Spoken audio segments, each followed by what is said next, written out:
He leadeth me, O blessed cause. Ready? Sing. He leadeth me, O blessed Lord, all words within me comfort from. Whate'er I do, where'er I be, still this stands and that leadeth me. He leadeth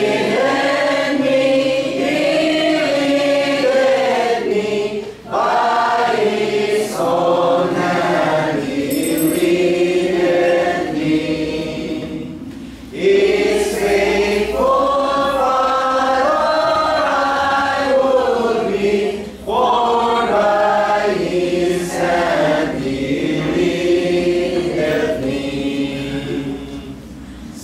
Sometimes His sins of deepest blue, sometimes where deepest flowers bloom. By water still or troubled sea, still this His hand that leadeth me.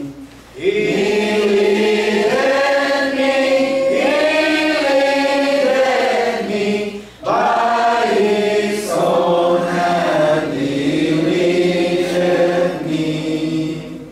His faithful follower I would be, for by His hand He leadeth me. Lord, I would clasp Thy hand with mine, nor evermore refine. Content whatever lot I see, since this my God that leadeth me. He leadeth me by His own hand. He leadeth me.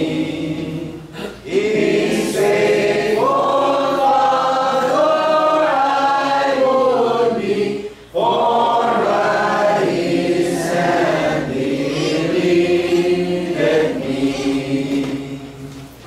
And when my task on earth is done, when by the grace the victory is won, and death proclaim, I will not flee, since God who Jordan leadeth me.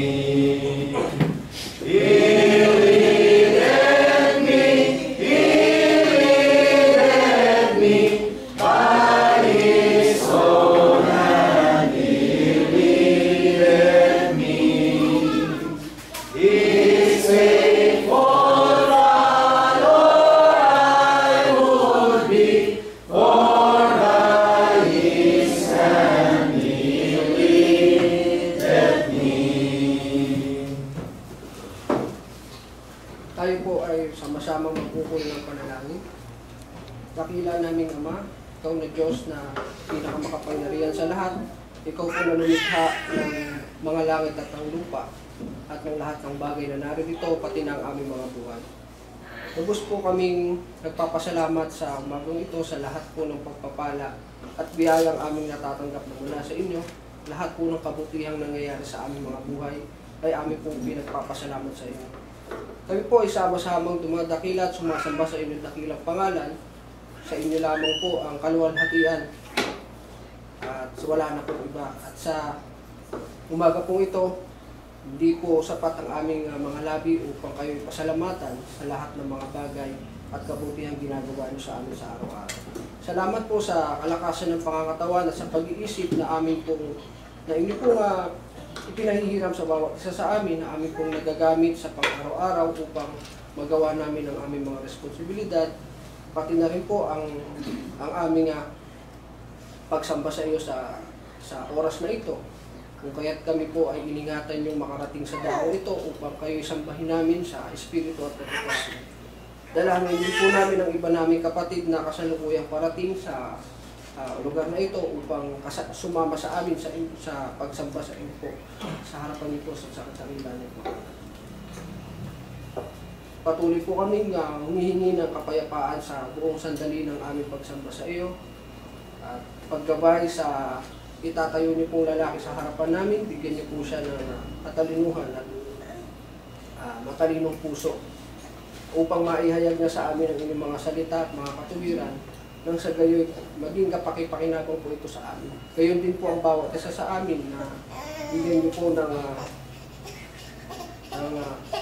kapayapaan sa puso at nang sa gayoy mapakinggan naming matiwasay ang aming mga aral na mapapakinggan sa umaga ito. Kasama po sa panalangin namin ang bawat isa sa aming mga kapatid na dinadalangin namin ng mga may sakit at ang mga kapatid namin na nanghihina sa pang-pisikal o spiritual na pangangatawan. Tipuin niyo po sila ng inyong mapagpalang kamay na sa gayon ay sila po ay manumbalik sa inyo sa pagsamba sa ito.